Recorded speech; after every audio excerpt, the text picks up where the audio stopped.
Selamat datang kembali di channel Ngaos Jawa, tempat di mana kita mengupas tuntas rahasia-rahasia Jawa kuno yang penuh misteri, spiritualitas, dan kearifan tak lekang oleh zaman. Assalamualaikum warahmatullahi wabarakatuh. Salam budaya untuk kita semua para pecinta kearifan lokal Nusantara.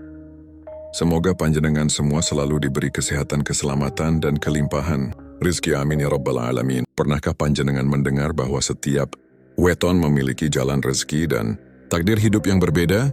Di antara semua pasaran Jawa, weton pon diyakini menyimpan rahasia besar dalam hal sedekah. Konon, orang yang lahir di hari pon membawa keberkahan yang luar biasa, namun juga diuji dengan ujian batin yang tak ringan. Satu kunci untuk membuka pintu rezekinya adalah dengan sedekah. Dalam tradisi Jawa, weton bukan hanya sekadar hitungan hari lahir.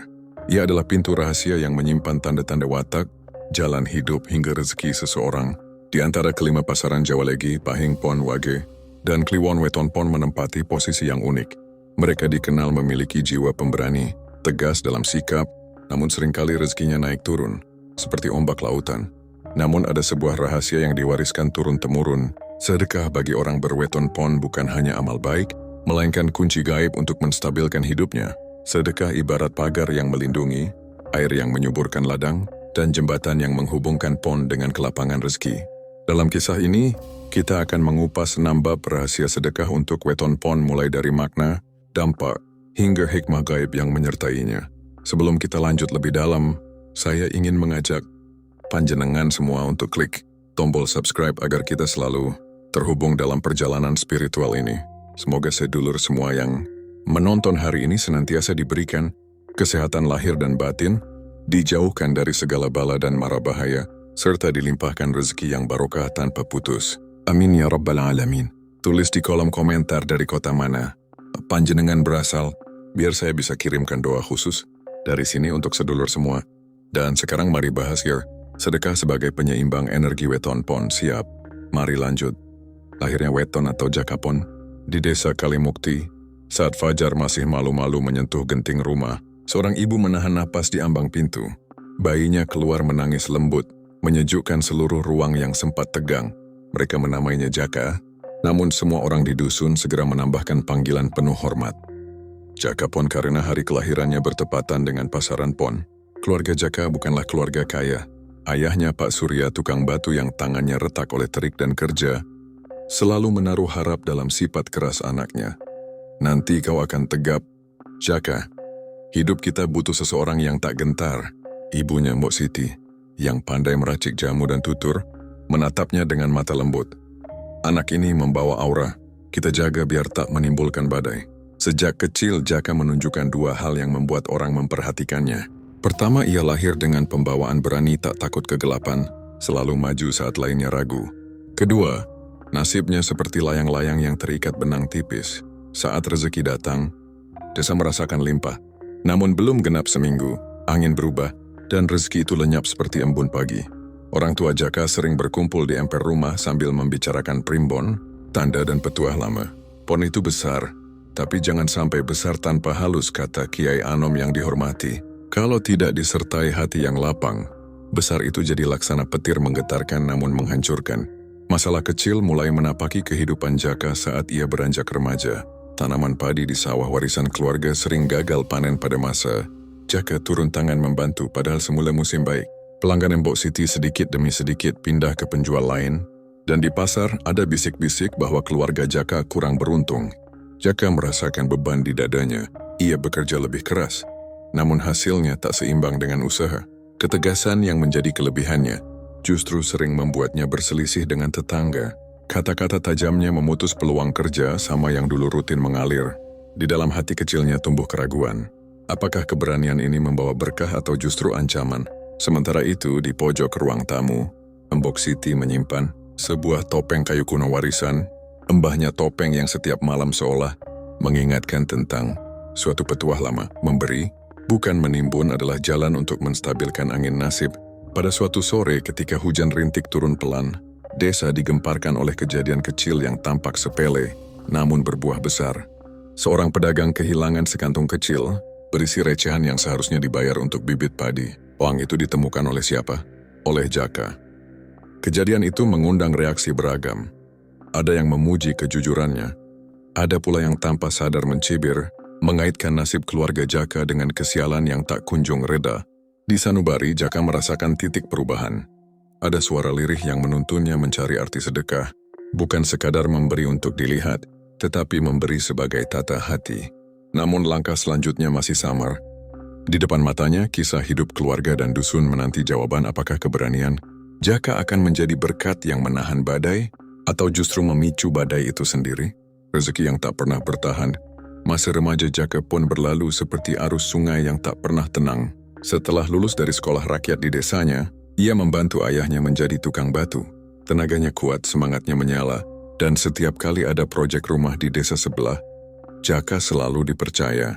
Namun anehnya, meski upahnya lumayan, uang itu seakan tak pernah menetap di rumah. Hari ini Jaka menerima upah, besoknya sudah habis untuk kebutuhan yang tak terduga. Ayam peliharaan mati, genting rumah bocor, bahkan adiknya tiba-tiba sakit. Semua datang bertubi-tubi, seolah rezekinya hanya mampir sebentar lalu melesat pergi. Mbok Siti sering duduk termenung di beranda, memandangi halaman yang kosong. Nah, katanya suatu malam rezeki itu seperti air. Kalau tangan kita kaku menggenggam, ia akan lolos di sela-sela jari. Mungkin kau harus belajar melepaskan sedikit, agar yang lain bisa datang. Jaka hanya diam. Baginya kata-kata itu terdengar samar. Bagaimana mungkin ia memberi? Jika yang ada di tangannya saja selalu tak cukup, sial lain menimpa ketika musim tanam tiba. Jaka mencoba menanam jagung di tanah kosong samping rumah. Ia bekerja keras dari pagi hingga sore. Tapi saat panen, hujan badai merobohkan hampir separuh tanamannya. Hasil panen tak sebanding dengan keringat yang dikeluarkan. Tetangga-tetangga mulai berbisik, "Pon memang berat nasibnya, ada saja yang hilang." Kekecewaan kian menumpuk, ia merasa seperti berlari mengejar bayangan. Setiap kali hampir tergapai, bayangan itu menjauh. Di tengah kebingungan, watak kerasnya mulai tampak. Ia mudah tersinggung, cepat marah, dan berselisih dengan sahabatnya sendiri hanya karena masalah kecil. Suatu sore saat duduk di tepi sawah, Jaka menendang batu kecil hingga masuk ke dalam lumpur. "Apa salahku?" gumamnya. "Aku kerja keras tapi nasib selalu menjauh. Kalau begini terus, untuk apa aku berusaha?" Namun di balik kegundahan itu, ada satu peristiwa kecil yang tak ia sadari sebagai petunjuk. Seorang pengemis tua lewat di depan rumahnya. Dengan sisa koin di saku, Jaka memberinya selembar uang lusuh. Anehnya, hari itu ayahnya mendapatkan proyek besar yang tak terduga, sebuah musyalah yang harus segera dibangun di desa lain. Pak Surya berkata dengan heran, "Rezeki itu datang seperti hujan tiba-tiba. Kau lihat, nak, kadang Tuhan membalas di saat yang tak kita sangka." Jaka terdiam. Ada getaran aneh di dadanya. Apakah benar memberi sedikit bisa membuka pintu besar? Atau semua ini hanya kebetulan semata? Meski hatinya masih ragu, kejadian itu menjadi benih kecil dalam pikirannya. Benih yang kelak tumbuh menjadi pohon besar, menuntun jalan hidupnya keluar dari lingkaran rezeki yang tak pernah bertahan. Musibah dan kesialan bertubi-tubi. Malam itu bulan separuh tergantung di langit. Angin dingin bertiup membawa aroma tanah basah setelah hujan. Jaka pun berjalan pulang dengan langkah berat.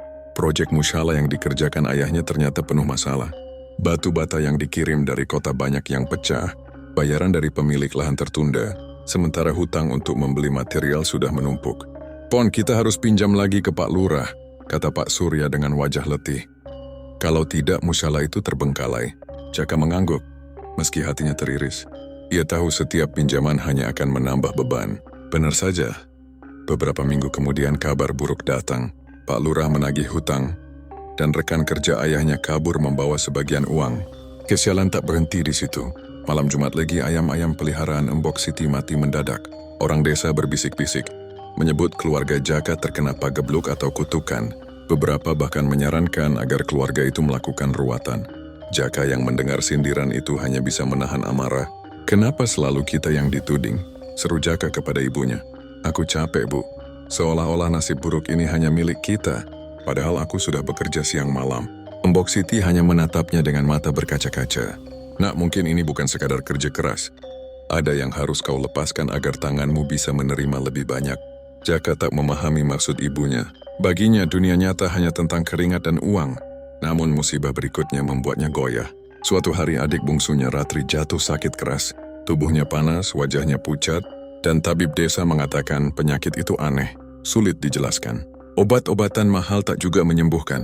Uang semakin habis, harapan semakin tipis. Di saat putus asa itulah, Jaka teringat pada kejadian kecil tempo hari, ketika ia memberi uang lusuh pada seorang pengemis, lalu rezeki datang lewat proyek musyalah. Apa mungkin sedekah itu kunci? Gumamnya lirih, tapi keraguannya masih besar. Kalau aku memberi lagi apa yang tersisa untuk keluarga, pikirnya. Malam itu Jaka duduk di tepi perapian, menatap api yang menari-nari. Ia merasa seperti api itu. Menyala terang tapi perlahan habis menjadi abu. Air matanya jatuh. Bukan karena lelah bekerja, tapi karena hatinya kosong. Untuk pertama kali, keberanian yang selama ini ia banggakan terasa tak berguna menghadapi nasib. Namun di tengah kegelapan batin, sebuah pertemuan tak terduga menantinya. Pertemuan yang kelak mengubah cara pandangnya terhadap rezeki, musibah dan makna Petuah dari seorang kiai tua, hari itu pagi terasa lebih dingin dari biasanya. Kabut masih menyelimuti sawah ketika Jaka Pon berjalan tanpa arah, mencari angin segar untuk menenangkan hatinya. Di kepalanya berputar-putar bayangan utang, panen yang gagal, dan adiknya yang masih sakit. Langkahnya terhenti di dekat surau kecil di pinggir desa. Dari dalam, terdengar suara batuk seorang lelaki tua. Jaka mengintip, terlihat seorang kiai sepuh duduk bersila, wajahnya keriput namun bersinar tenang. Ia adalah Kiai Brata, orang yang jarang muncul di keramaian. Lebih suka berdiam diri di surau, mengajar anak-anak mengaji. Derek langkung, "Yai," sapa Jaka sambil menunduk sopan. Kiai Brata menoleh, tersenyum tipis. "Laiki, bocah Pon. Kenapa wajahmu kusut seperti awan mendung?" Pertanyaan sederhana itu membuat dada Jaka sesak. Ia pun menceritakan semua masalahnya. Rezeki yang cepat habis, panen gagal, proyek bermasalah, adik sakit, hingga cibiran orang desa. Air matanya menetes, sesuatu yang jarang ia lakukan. Kiai Brata mendengarkan dengan sabar. Setelah hening beberapa saat, beliau berkata pelan, "Nak, tahukah kau mengapa rezekimu selalu pergi sebelum sempat tinggal?" Jaka menggeleng lemah. "Karena tanganmu terlalu sibuk menggenggam. Kau ingin memegang semuanya tapi lupa melepaskan. Padahal rezeki itu seperti air. Kalau kau biarkan mengalir, ia akan kembali dengan deras. Kalau kau tahan, ia busuk dalam genggaman." Jaka menunduk, teringat pada kata-kata serupa dari ibunya. Tapi kali ini hatinya lebih bergetar, karena kalimat itu terasa menusuk ke dalam luka batinnya. "Sedekah, nak," lanjut Kiai Brata. "Itu kunci bagi orang berweton. Pon, leluhurmu sudah tahu rahasia ini. Energi Pon itu besar keras, kadang membuat hidupmu tidak seimbang. Satu-satunya jalan untuk menstabilkan adalah dengan memberi. Berbagi meski sedikit akan meluluhkan kerasnya takdir Pon." "Tapi Yai," jawab Jaka dengan suara parau, "bagaimana mungkin aku memberi? Sementara untuk makan saja sulit?" Kiai Brata tersenyum. "Sedekah bukan tentang jumlah. Kau bisa memberi senyum, tenaga, bahkan doa. Tapi kalau kau ingin rezekimu lapang, mulailah dari yang sederhana. Jangan menunggu kaya untuk memberi. Justru dengan memberi, pintu kekayaanmu akan terbuka." Kata-kata itu seperti cahaya menembus kabut. Jaka merasa dadanya lebih lapang. Ia teringat saat memberi uang lusuh kepada pengemis. Lalu datang proyek musyalah. Apakah itu bukti yang ia abaikan? Sebelum pamit, Kiai Brata menepuk bahunya.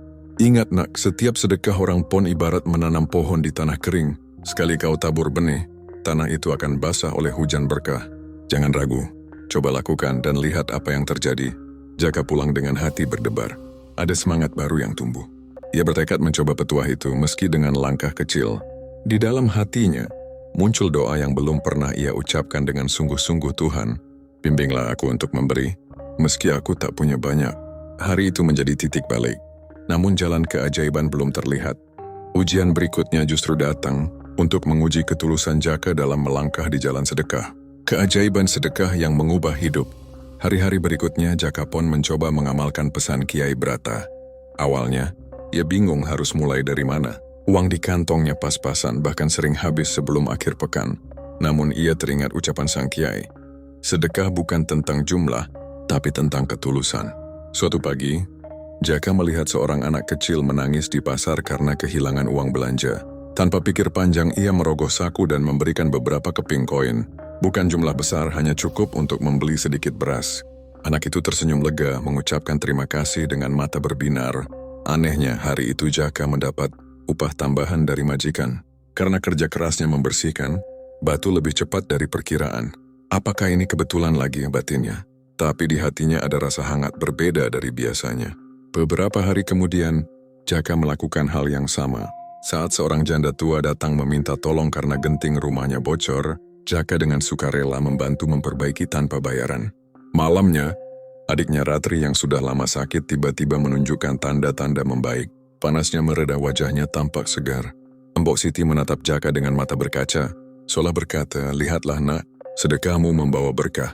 Semakin sering ia berbagi, semakin sering pula kejadian-kejadian aneh yang menguntungkan datang kepadanya. Seseorang yang dulu berselisih dengannya datang meminta maaf, bahkan menawarkan kerjasama dalam membangun rumah baru. Hutang yang semula menjerat sedikit demi sedikit bisa dilunasi. Puncak keajaiban datang ketika musim panen tiba. Tahun itu hujan deras mengguyur desa. Banyak sawah tetangga terendam, padi rusak. Hasil panen berkurang drastis. Namun anehnya, sawah kecil milik keluarga Jaka tetap berdiri tegak. Meski tidak sempurna, hasilnya justru lebih banyak dibanding tahun-tahun sebelumnya. Orang-orang desa terheran-heran. "Bagaimana mungkin sawahmu selamat, Pon? Padahal posisinya di dataran rendah?" tanya seorang tetangga. Jaka hanya tersenyum. Dalam hati, ia tahu ada tangan gaib yang menjaga. Ia teringat pada setiap sedekah kecil yang ia lakukan, uang receh untuk anak kecil, tenaga untuk janda tua, doa untuk orang yang sakit. Mungkin itulah yang membuat bumi merestui tanamannya. Perubahan juga terlihat dari dirinya sendiri. Jaka yang dulu mudah marah kini lebih sabar.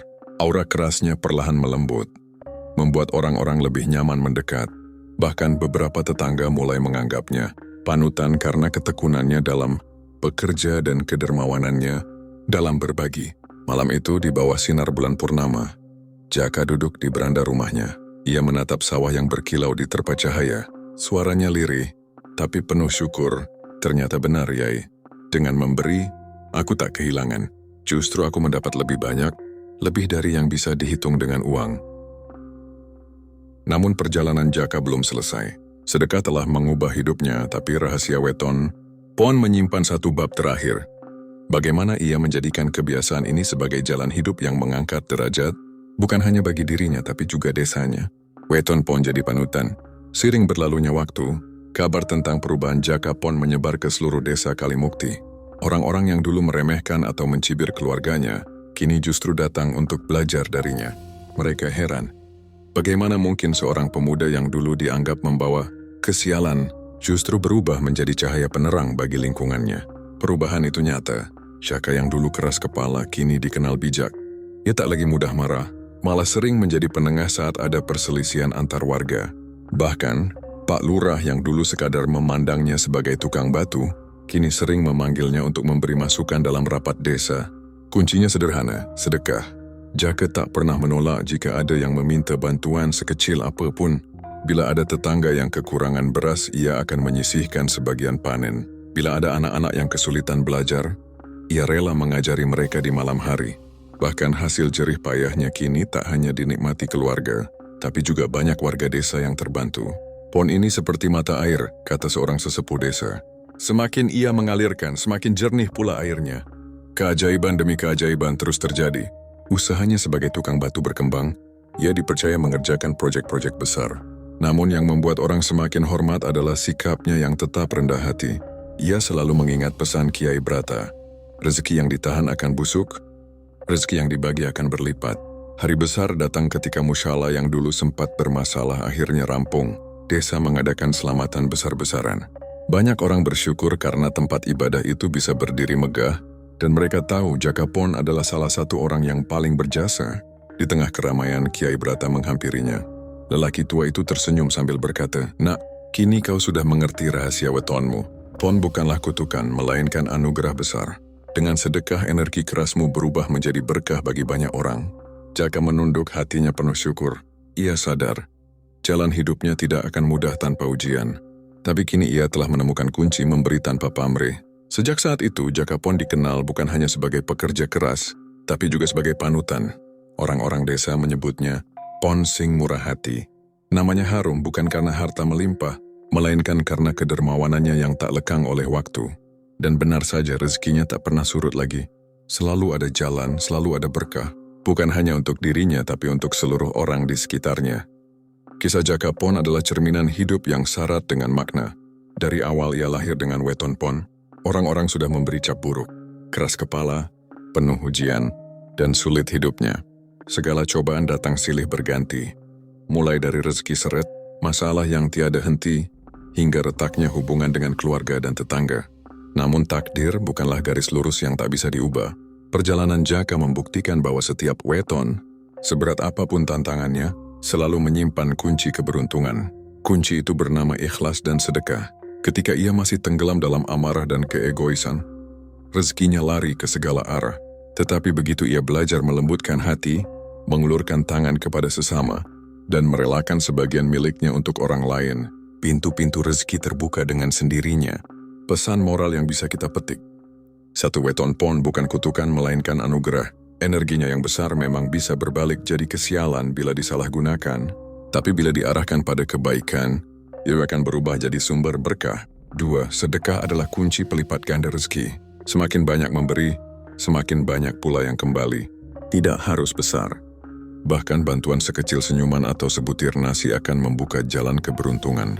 3. Ujian adalah jalan menuju kebijaksanaan. Tanpa kesulitan, Jaka pon tidak akan pernah berubah. Justru dari rasa sakit dan keterpurukan, ia belajar menjadi pribadi yang lebih bijaksana. Kini nama Jaka pon dikenang sebagai teladan. Bukan karena ia terlahir hebat, melainkan karena ia berhasil menaklukkan dirinya sendiri. Dari seorang pemuda yang keras hati, ia menjelma menjadi panutan yang rendah hati. Dan pada akhirnya kita semua belajar bahwa weton hanyalah jalan, sementara pilihan tetap ada di tangan kita. Apapun wetonmu, pon lagi pahing wage, atau kliwon. Takdir bisa berubah bila kita mau berusaha, ikhlas dan tidak lupa berbagi. Semoga bermanfaat. Terima kasih sudah menonton sampai selesai. Sampai jumpa di video selanjutnya. Wassalamualaikum warahmatullahi wabarakatuh.